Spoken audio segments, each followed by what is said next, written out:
everybody. Welcome back to my channel. My name is Heather. I read a lot of books.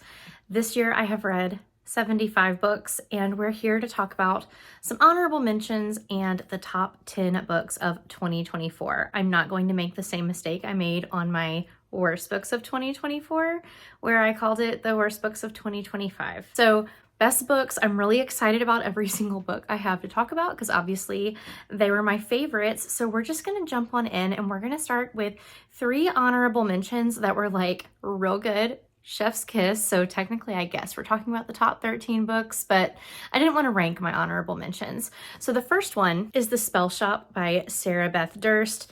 This is just a really cozy, sweet, wholesome, good time about a girl who basically is selling magic under the guise of selling jam. It's about found family. There's a really cute talking plant, and if you are just in the mood for like a cozy day-to-day life with stakes that get high for just a second, but you know everything's going to be okay, this is the book for you. The second book that I want to talk to you about in my honorable mention category is I Made It Out of Clay by Beth Kander. This is a rom-com horror. I don't know how else to describe this one. It was so unique. It's about a woman named Eve who just is really having a very hard time in life. She is very much struggling with grief after losing her father a year ago. Her 40th birthday is coming up. Her little sister is getting married. Eve is single. She might be losing her job, and her best friends are feeling kind of distant from her. And we're kind of exploring what grief can do to a person, but also she's kind of desperate for a date to her little sister's wedding. And so instead of, asking somebody, she forms a golem, which is a mud monster creature in Jewish culture, to basically be her +1 to the wedding. The problem is a golem's like one goal in life is to be a protector. And so things get really crazy really fast. And this was simultaneously a really fun time, but also super deep exploration of grief. So I highly recommend it. And my last honorable mention is going to be The Tainted Cup by Robert Jackson Bennett. This is a hybrid genre book that is both fantasy and detective mystery at the same time. The world here is so unique. It's all very plant-based. Everything is like organic matter. And we have our duo, our kind of Sherlock Watson duo, if you will, who are investigating a person who has died because a tree has sprouted up through his body, and a whole bunch of other things that take place after that. There's giant Leviathan monsters, and there's murder, there's mystery, there's fantasy, there's mayhem, there's really quirky characters. The sequel comes out this year, and I can't wait. And I just think these hardcovers that are dust jacketless are beautiful. So last honorable mention to talk about. All right, now we're getting into my actual top 10. These are ranked, these are in order. It was actually pretty easy to put these in order, and I'm very proud of myself for being able to do that this year. Coming in at number 10, we have Wild Love by Elsie Silver. Now, I'm kind of crazy because I read the first book in the Chestnut Springs series, then I read this book, then I went back to Chestnut Springs. I know, I'm crazy, but I'm also crazy about this book. This book follows the sweetest couple. We've got Ford Grant, who is a billionaire, but he's also the son of like a music mogul. He's actually Willa's brother from the Chestnut Springs series.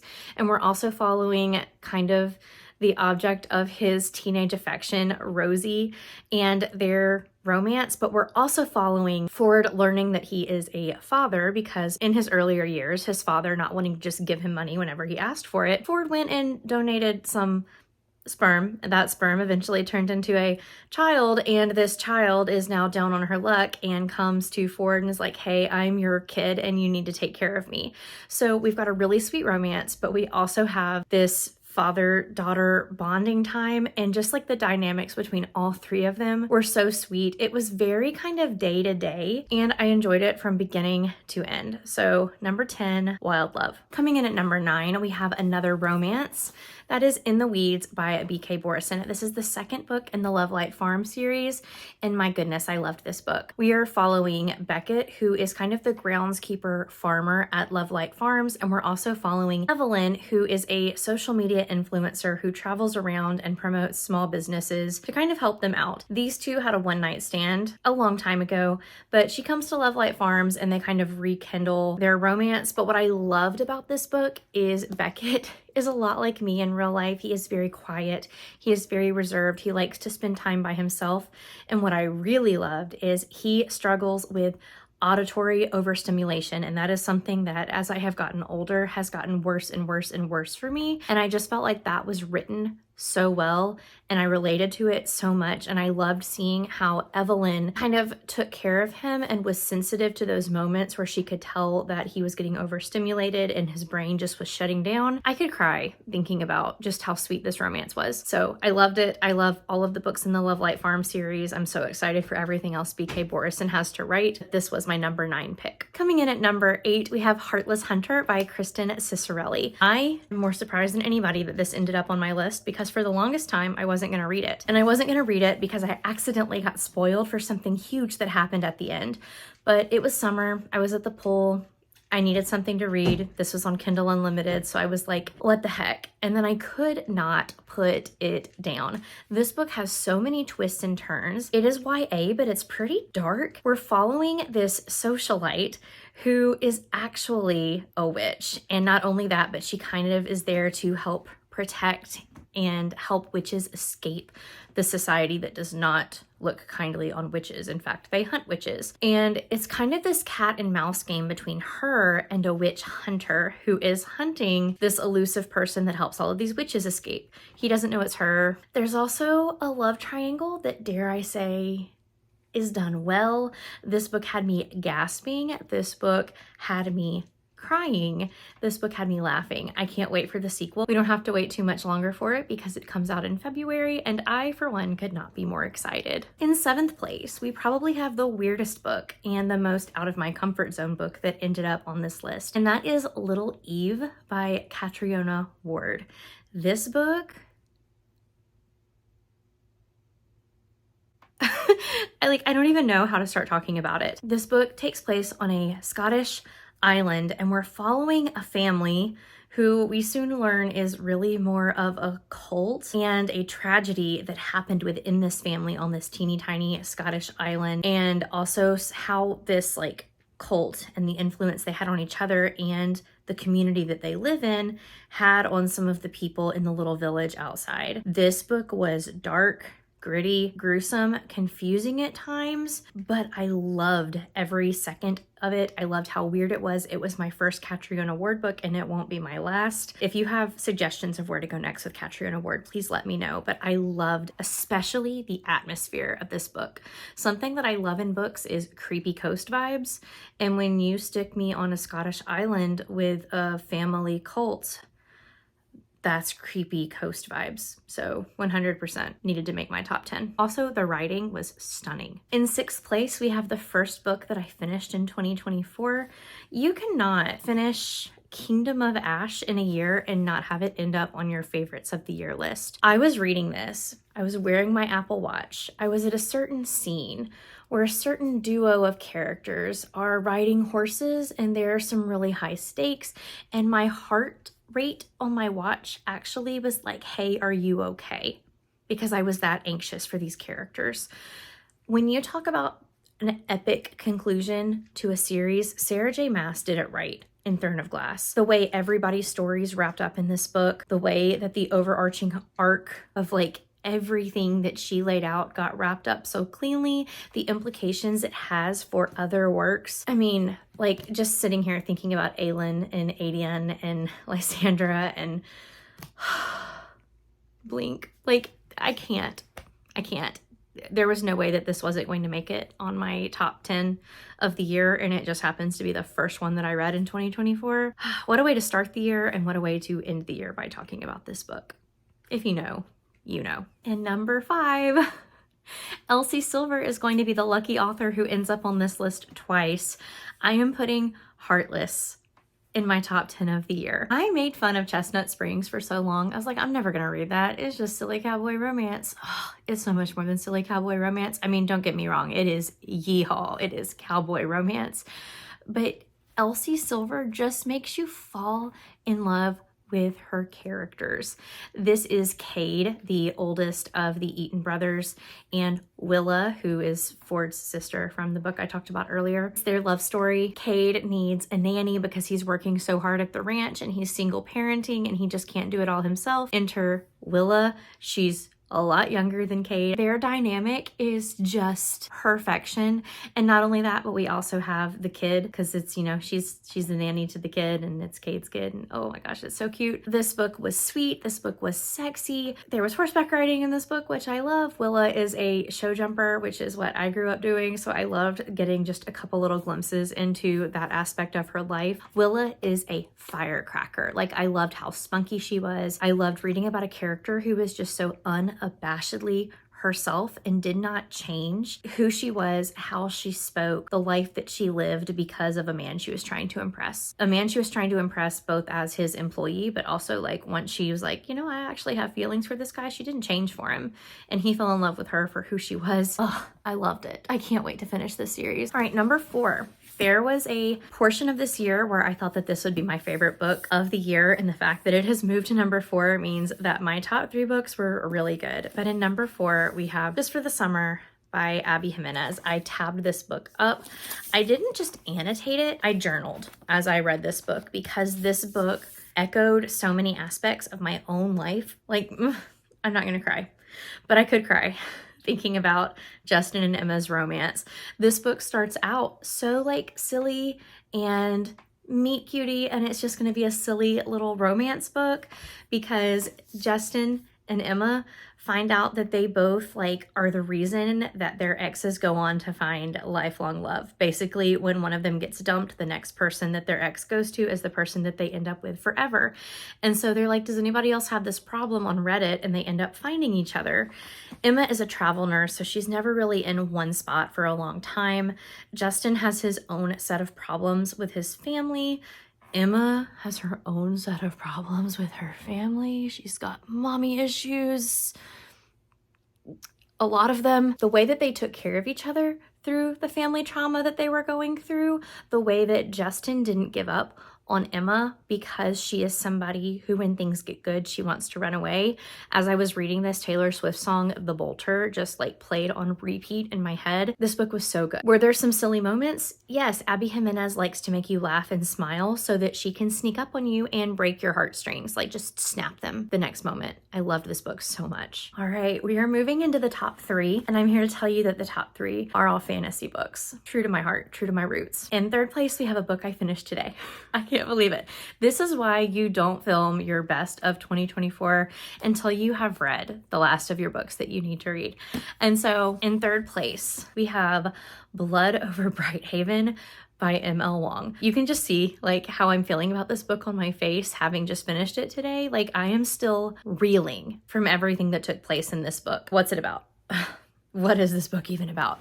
We have got Siona, who is basically the first female high mage. I could make some comparisons to this book in Lessons in Chemistry in that, like, she's a woman in this workplace that does not readily accept women, but she is far above her field. And so we spend a lot of the book with her as she's trying to prove herself to all of these other mages who are men and don't respect her work, even though she is so brilliant. But it is so much more than just that. First of all, the magic system in this book is so cool. You've got these kind of like typewriters that you can see right here, and you basically have to like plot coordinates to pull magic from the other realm and siphon it into what you want it to be. And you do that through basically writing magic code on the typewriter. It is really cool and it's hard to explain. Hopefully that did an okay job. But there are so many bigger things to look at in this book, such as prejudice and racism, classism, sexism, but it's done through such a cool fantasy lens and landscape. I fell in love with the characters. Siona, because nobody really respects her in the workplace, she's not given an actual assistant, and they're basically like, you can have a janitor as your assistant. And he is from a race that the people don't readily accept. They're basically forced to be working class in this civilization, and if they're not working class, they're killed. Like, it's really sad. And so she and this janitor form a really cool bond. He turns out to be really smart and really helpful to her. And through him, they learn so much about each other other's worlds and each other's lives and the implications of the magic. This book is like proof that magic is always bought with a price. I don't want to say anything else about it. I don't want to spoil anything. It was beautiful. It was heart-wrenching. It was perfection, and it all fit in a 400-page standalone novel. This makes me so excited to pick up The Sword of Kaigen in the new year. I will read anything else that M.L. Wong writes. I loved it so much. In second place, we have When the Moon Hatched by Sarah A. Parker. The way I felt so immersed in this world. I feel like this special edition from Fairy Loot does such a good job showing you the setting on the cover. In this, we are following our main character, Rave, who is a very stabby assassin who is set out on revenge, and we're also following Khan, who is a king of one of the regions in this world. There are dragons. There's a lot of lore behind the dragons and the magic and everything that goes on. I could sit here forever and try and tell you what this book is about. But Rave and Khan basically have to join forces in order to figure something out. There's a lot of mystery, a lot of backstory that leads up to big reveals in this book. The dragons in here are really cool. There's different species of dragon based on what region of the world that you're in. And when they die, it's so sad. They go up into the sky and they basically become petrified moons, and eventually they'll fall, and it's really sad to read about, but the people form just beautiful bonds with these dragons. This book felt like playing an open world Zelda video game that happened to have dragons in it. There's so much more I could say about it. I read this extremely chunky book in the span of 2 days over my spring break. I was obsessed with it. I still think about the characters. I think there's an audiobook out now. I hope there's an audiobook out because I would love to listen to it before the sequel comes out in October. Okay, so what could possibly be in first place? Because I've talked about a lot of good books, and this might surprise some of y'all, I'm not sure. A River Enchanted was my favorite book of the year. This book is probably one of the most beautiful things I've ever read in my life. Again, all of these like big fantasy books are so hard to give you insight as to, first of all, what they're even about and also why I loved them so much. This book is everything Rebecca Ross is good at. The romance is amazing. The world building is fantastic. The magic is just so different. The culture that she kind of built up in this book is also really cool. It feels very Scottish clan based, but we are on an island called Cadence, and the island is basically split into two different tribes, and our main character Jack has left the island. He wanted to study music and become a bard, but he has been called back to the island because girls are going missing from the island. Little girls, like children, are going missing from the island, and they think that Jack, with his bard abilities, is the only person that can help bring these children back, or at least find out what happened to them. We also have Adara, who is the heir to being like the queen of the clan. I don't know if they called it chief or something else, but she's heir to being in charge of the clan. In addition to both of them, and their story is beautiful, but my favorite characters that we followed are Adara and Torin, who are married. Like, they already have an established relationship, but she is his second wife after he was widowed, and she is raising the child that he had with his former wife, and their relationship is so pure, and like as we watch them fall even more in love with each other, oh my gosh. But we also have the mystery of what's happening to the girls. We have these spirits that only Jack can communicate with through his harp because he is a bard, and the way everything comes together at the end, the way that your heart will shatter, the way that you will just like want to give Sidra and Torin a hug in this book, not to mention just the way that she makes you feel like you are there. If you read this, I recommend reading it along with the audiobook because the narrator has the most stunning Scottish accent. It will make you feel like you are just along for the ride. And this series is on Kindle Unlimited, so it's very accessible. If you liked Divine Rivals, but you're like, I want something that feels a little bit more grown up, a little bit more mature, I highly recommend this. I haven't read the sequel yet. My sister-in-law got it for me for Christmas, so that's going to be one of the first things I read in the new year, and I cannot wait. But this was my #1 favorite book of the year. All of these books, I'm like, I could cry just thinking about it, because I could, but I could really cry thinking about Sidra and Torin. I could cry so hard thinking about Sidra and Torin. Oh my gosh. Okay. If you watched all the way through my whole entire favorite books of 2024, leave me in the comments below what your favorite book of 2024 was, or if you don't feel particularly chatty and you just want to leave me an emoji, leave me a blue heart. I don't know, blue is just like my New Year color. So leave me a little blue heart. As always, guys, my social media and link to my Patreon where you can support future videos is linked down below. And I will see you guys in another video very soon. Bye, guys.